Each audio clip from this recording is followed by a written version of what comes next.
Então, esse vídeo aqui é para ilustrar como é que fica o cálculo da lei da gravitação universal, mas apenas olhando para a lógica do cálculo, sem olhar para unidades ou para medidas reais, por assim dizer. A gente não vai aqui usar massas de corpos, né, grandes, nem distâncias muito grandes, a gente vai usar números simples só para mostrar o cálculo, tá? Com mais atenção.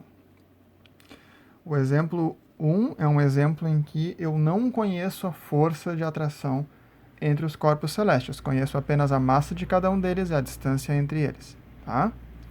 A equação, né, sempre vai ser essa daqui, para essas situações assim. Então aqui eu estou dizendo que a massa é de 5 kg, a massa do outro 4 kg, a distância de 3 metros. E o G eu estou dizendo que é 10. Não é, mas é só para os números ficarem simples para a gente olhar só para as operações matemáticas, tá? Então eu estou usando um número simplificado aqui para o G, simplificado e mentiroso na verdade, mas só para a gente olhar para a matemática da coisa, ok? Então, aqui está a minha equação, eu coloco os valores então no seu devido lugar, o G 10, a massa de um 5, a massa do outro 4 e a distância é 3, só que ao quadrado.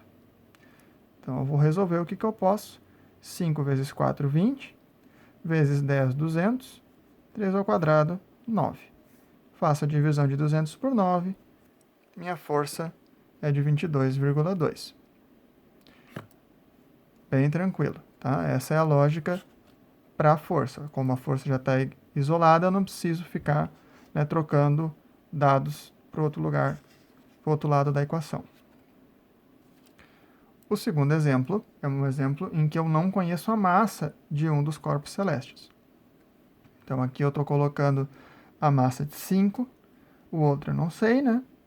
A distância eu estou botando de 3 metros, estou dizendo que a força entre eles é de 100 newton e estou fingindo que o G, né, a constante universal da gravitação, é 10. Então a equação é a mesma, só não vou saber então qual é o valor de mb.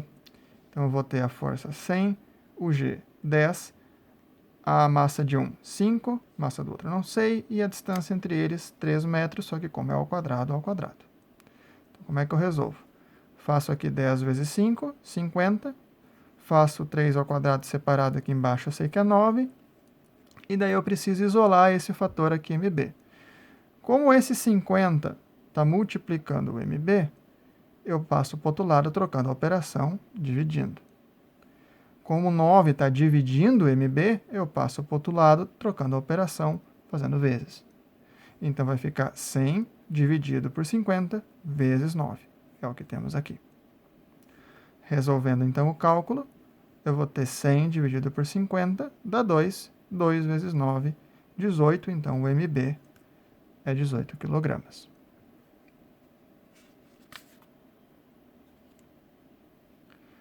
O exemplo 3 é um exemplo em que eu não conheço a distância entre os planetas. Eu conheço as massas entre os corpos celestes, conheço a força, mas não sei a distância.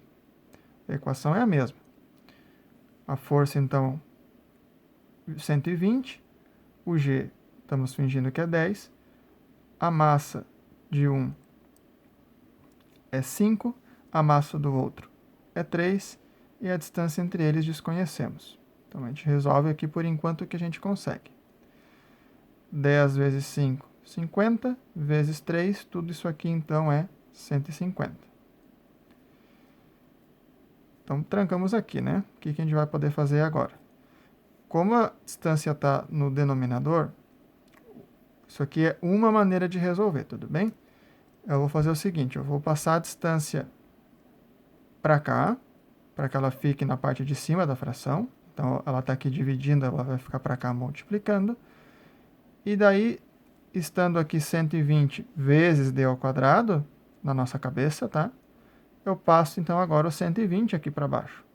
E daí eu vou ficar assim, tá? Primeiro eu passo d ao quadrado multiplicando, e daí eu passo depois o 120 dividindo.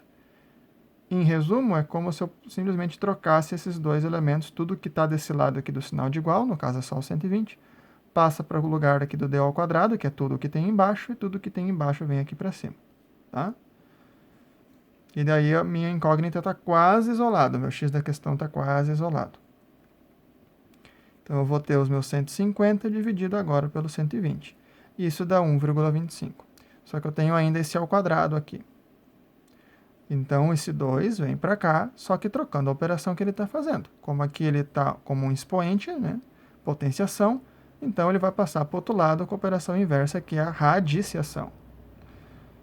Então, aqui a raiz de 1,25 dá aproximadamente 1,1.